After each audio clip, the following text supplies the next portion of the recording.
कहावत है कि तोल मोल कर बोल, यानी इंसान को सोच समझकर बोलना चाहिए। लेकिन राजनीति में इस कहावत को ज्यादा मोल नहीं मिलता, क्योंकि यहां जो बोलना जानता है और सही समय पर बोलता है उसका बोलबाला रहता है। चुनावी मेले आ गया है तो फिर बयानबाजी का समागम भी शुरू हो गया। तो ये सरकार आगे चलनी चाहिए कि नहीं? मामा को मुख्यमंत्री बनना चाहिए कि नहीं?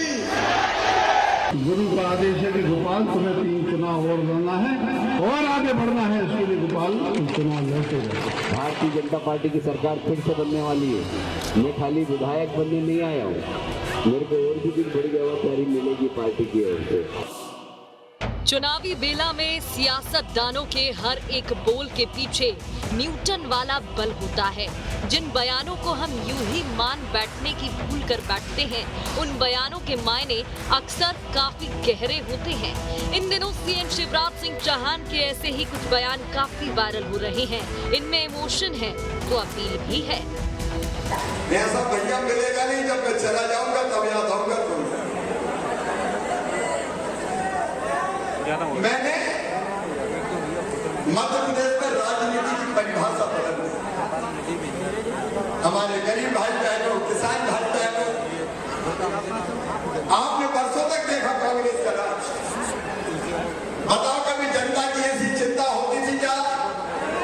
और का बताओ होती थी क्या? अरे मैं कोई सरकार थोड़ी चलाता हूं, मैं परिवार चलाता हूं। परिवार, मुझे दिल से ईमानदारी से बताना, मैं कैसी सरकार चला रहा हूं? अच्छी सरकार चला रहा हूं कि बुरी सरकार चला रहा हूं? जोर से बताओ, अच्छी चला रहा हूं कि बुरी सरकार चला रहा हूं? तो ये सरकार आगे चलनी चाहिए कि नहीं? मामा को मुख्यमंत्री बनना चाहिए कि नहीं? कि मामा से जनता जानना चाहती है कि जब आप सभा में पूछते हैं कि चुनाव लड़ूं या ना लड़ूं, फिर आप कभी ये कहते हैं कि बहनों में चला जाऊंगा तो बहुत याद आऊंगा, इस सब का मतलब क्या है? इसका मतलब भाई बहन समझते हैं और मामा की प्रदेश की जनता जो परिवार है वो समझती है। चुनाव लड़ेंगे तो जनता से पूछ के ही तो लड़ेंगे।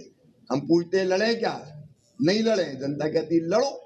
तो ये तो देखो हमारा परिवार का रिश्ता है, इसको समझने के लिए काफी गहरी दृष्टि चाहिए। मुख्यमंत्री शिवराज जिस तरह एमपी चुनाव के ऐलान से हले तक जनता के बीच जाकर लुभाते नजर आए और इमोशनल कार्ड खेलते दिखाई दिए, उससे साफ हो जाता है कि वो चुनावी समर में वोटर्स को हर तरीके से अपनी ओर खींचना चाहते हैं। और तो और रविवार को चुनावी ऐलान से पहले अपनी आखिरी इमोशनल अपील के लिए सीहोर में मास्टर स्ट्रोक खेल दिया।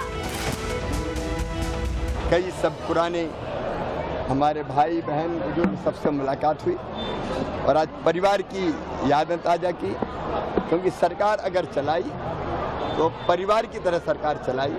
तो परिवार के लोगों को भी आज हृदय से याद किया, बहुत आनंद आया सबके साथ। मैं थोड़ा सा भाव विभोर भी हो गया और अभी भी सबसे मिल रहा हूँ, सबसे मिलकर बहुत आनंद आया। खैर, सिर्फ सीएम शिवराज ही इस लाइन में नहीं है, उनके अलावा और भी कई दिग्गज इस चुनावी बेला में अपनी वाणी का जोर लगाते नजर आए, जिनमें सबसे ऊपर नाम आता है मंत्री गोपाल भार्गव का। अक्सर मुद्गल से कसरत करते नजर आने वाले भार्गव ने तो गुरु की इच्छा ही जनता से कह डाली और अपनी दावेदारी भी पेश कर दी। निश्चित रूप से मुझे भी लगा कि इस बार जो चुनाव हो रहे हैं किसी को मुख्यमंत्री प्रोजेक्ट नहीं किया जाता, ये नहीं बताया जा रहा है कि फला मुख्यमंत्री होंगे फला नहीं। तो जब गुरु आ गया है तो मुझे लगा कि हो सकता है कि गुरु की कुछ इच्छा हो और ईश्वर की तरफ से वो आई हो, बात को मैं कह सकता हूँ। तो हर चीज का मुहूर्त होता है और हो सकता है मेरी हस्त रेखा में, मेरे भाग्य रेखा में नहीं हो, लेकिन समय पता नहीं कब क्या कैसा आता है। तो हो सकता है कि जगदम्बा जी की इस परिषद से आपकी आवाज जो है वो निश्चित रूप से सिर्फ गोपाल ही नहीं बल्कि प्रदेश की राजनीति में झूमे 4 दिन पहले वापसी करने वाले कैलाश विजयवर्गीय तो ये कहते सुनाई दिए कि वो विधायक बनने थोड़ी आए हैं, उनको तो बड़ी जिम्मेदारी का इंतजार है। मैं आपको विश्वास दिलाता हूँ, भारतीय जनता पार्टी की सरकार फिर से बनने वाली है। मैं खाली विधायक बनने नहीं आया हूँ, मेरे को और भी कुछ बड़ी जवाबदारी मिलेगी पार्टी की ओर से। और जब बड़ी जवाबदारी मिलेगी तो बड़ा काम भी करूंगा कि नहीं करूंगा। एमपी में बीजेपी ने अभी तक किसी को अपना चेहरा नहीं बनाया है। जाहिर है जब चेहरा नहीं है तो सब सिर उठाएंगे, सब दावेदारी दिखाएंगे और उसके लिए सबसे ज्यादा काम आएंगे उनके बोल, क्योंकि बोल में मुद्गल से ज्यादा बल होता है। Team news 10।